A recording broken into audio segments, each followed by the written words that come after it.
নমস্কাৰ বন্ধুসকল, আজি মই জনাম যে আপোনালোকৰ ফ্ৰেণ্ডৰ মাজত কেনেদৰে আপোনাৰ ফটোটো হোৱাটছআপৰ ষ্টাইক কেনেদৰে বনাব তাৰ বিষয়ে আজি মই এইটো ভিডিঅ'ত সকলোবোৰ কম। গতিকে ভিডিঅ'টো অলপো স্কিপ নকৰি শেষলৈ চাই থাকিব। আৰু এটা সৰু ৰিকুৱেষ্ট, যদি চেনেলটোত পোনপ্ৰথমৰ বাবে আপুনি চাই আছে, প্লিজ চেনেলটো ছাবস্ক্ৰাইব কৰিব আৰু কাষতে থকা ঘণ্টা বটনটো প্ৰেছ কৰি দিব।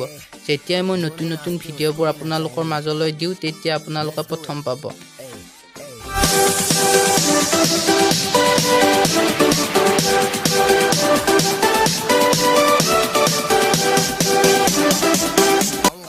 তাৰ বাবে আপুনি প্ৰথমে আপোনাৰ মোবাইলৰ গুগল প্লে ষ্ট'ৰলৈ যাব আৰু তাত চাৰ্চ বাৰত চাৰ্চ কৰিব যে ষ্ট্ৰাইক মেকাৰ বুলি। মই আপোনালোকক চাৰ্চ কৰি দেখুৱাই দিছোঁ। ষ্ট্ৰাইক মেকাৰ, এইটো আহি গৈছে ষ্ট্ৰাইক মেকাৰ। ইয়াৰে 3 নম্বৰটো ষ্ট্ৰাইক মেকাৰ। এনেদৰে আপোনালোকে ইনষ্টল কৰি ল'ব। এপটো ইনষ্টল হোৱাৰ পিছত এপটোত ক্লিক কৰি দিব।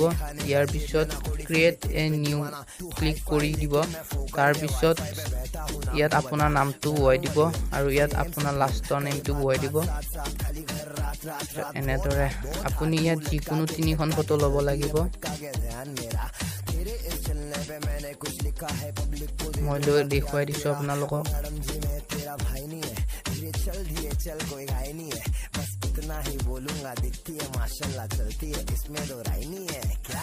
ইয়াত আপুনি যদি কিবা লিখিব খুজিছে তেতিয়া ইয়াত টেক্সটত যাব আৰু ইয়াত হাই বা কি কৰি আছে যি লিখে আপুনি লিখিব পাৰিব।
গোটেইকেইটা ফটো দিয়া হোৱাৰ পিছত ইয়াত লিখা আছে এড টু হোৱাটছআপত আপুনি ক্লিক কৰি দিব।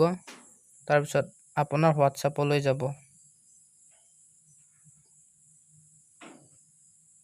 তাৰপাছত আপুনি আপোনাৰ হোৱাটছআপটোত এনেদৰে ক্লিক কৰি ইয়াত টাইপৰ কাষত থকা খালী ঘৰটোত ক্লিক কৰি দিব আৰু ক্লিক কৰি দিয়াৰ পিছত এনেদৰে আহিব।